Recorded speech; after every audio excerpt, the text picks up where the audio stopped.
कोटि दीपोत्सव के शुभ अवसर पर इस सनातन धर्म की ध्वजा को अक्षुण्ण रखने के लिए और महान हिंदू संस्कृति को पूरे विश्व में प्रासंगिक बनाए रखने के लिए इस धर्म की ध्वजा को अक्षुण्ण रखने के जिन लोगों ने अपना जीवन समर्पित किया है, ऐसे संतगण जो मंच पर विराजमान है, श्री रामानुजम पीठ और श्री संगेरी पीठ के पीठाधीश्वर, उनके श्री चरणों में प्रणाम करता हूं और साथ ही साथ क्षमा याचना भी करना चाहता हूं कि मेरे हवाई जहाज का समय हो जाने के कारण से मैं आपके प्रवचनों से पूर्व बात करने की, अपनी बात रखने की धृष्टता कर रहा हूं। मैं अभिनंदन करना चाहता हूं मेरे मित्र, दोनों सांसद बंधु जो यहाँ हैं उनका, और साथ ही साथ अभिनंदन करना चाहता हूं श्री नरेंद्र चौधरी जी का, भक्ति टीवी के और एनटीवी के मालिक, उसके रचयिता,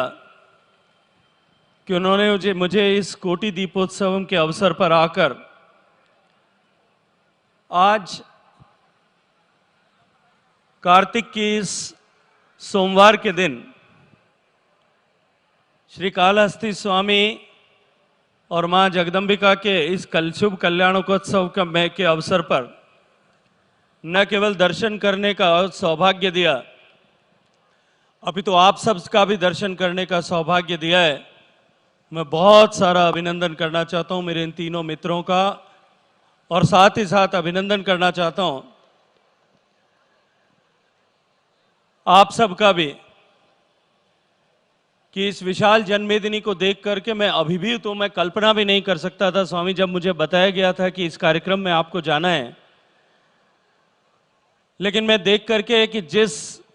भक्ति भाव के साथ में आप सब लोग यहां एकत्रित हैं,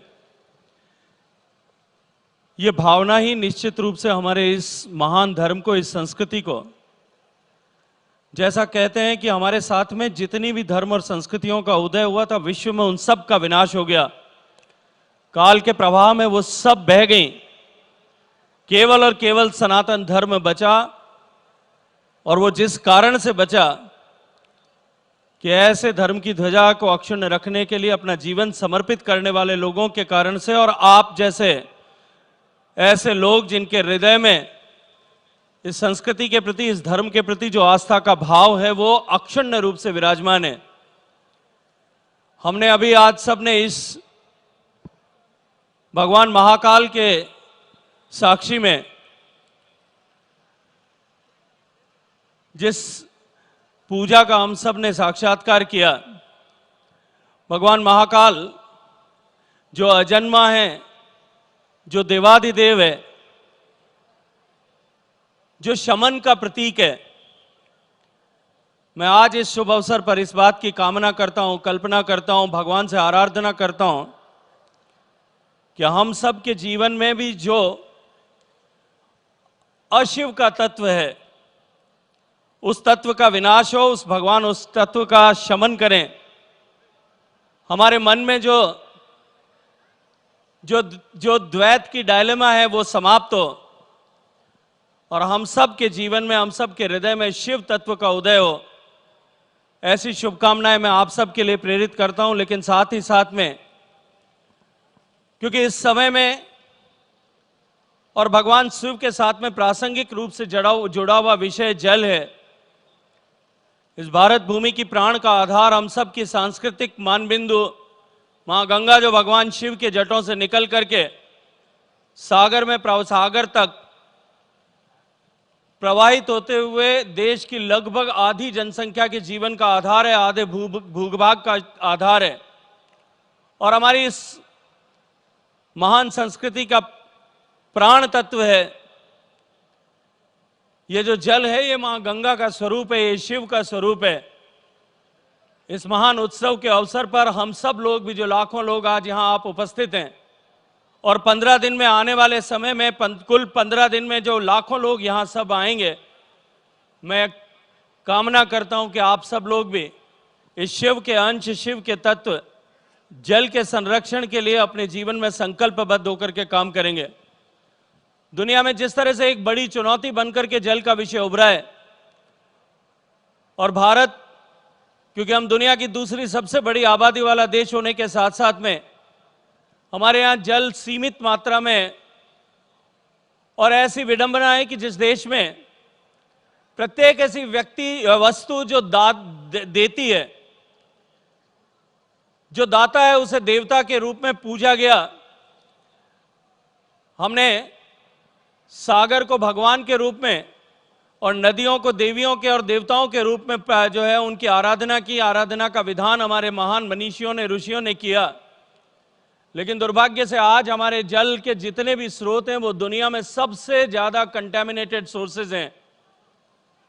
मैं कामना करूंगा, मैं आप सब से भी प्रार्थना करूंगा कि हम अपने जीवन में इस पवित्र दिन भगवान शिव को साक्षी मानते हुए, इन धर्म के वाहकों को साक्षी मानते हुए, हम सब लोग भी इस संकल्प के साथ में यहां से जाएं कि हम अपने जीवन में जल के संरक्षण के लिए, जल के संचय के लिए और इस देश को तदनुसार जल समृद्ध बनाने के लिए काम करेंगे। आप सबको बहुत सारी शुभकामनाएं। एक बार आदरणीय नरेंद्र चौधरी जी का, मेरे दोनों सांसद मित्रों का बहुत सारा धन्यवाद, बहुत सारा अभिनंदन, और दोनों स्वामी जी के चरणों में एक बार बहुत सारा प्रणाम करते हुए आप सबके हृदय में जो शिव तत्व विराजमान है उसको भी मैं बहुत सारा प्रणाम करना चाहता हूं। खूब खूब अभिनंदन। कोटि दीपोत्सवम के इस शुभ अवसर पर भी आप सब लोगों का अभिनंदन। जो नया वर्ष हमारा प्रारंभ हुआ है, इस नए वर्ष का भी आप सब लोगों की शुभकामनाएं। और साथ ही साथ में दीपोत्सव, जो अभी दीपावली का अवसर हम सब के ने साक्षी भाव से देखा है, इस दीपोत्सव से हम सब के जीवन में एक नया प्रकाश उदित हो, हम सब के जीवन में एक ज्ञान का तत्व उदित हो। इस संकल्पना के साथ में, ऐसी शुभकामनाओं के साथ में, जय हिंद।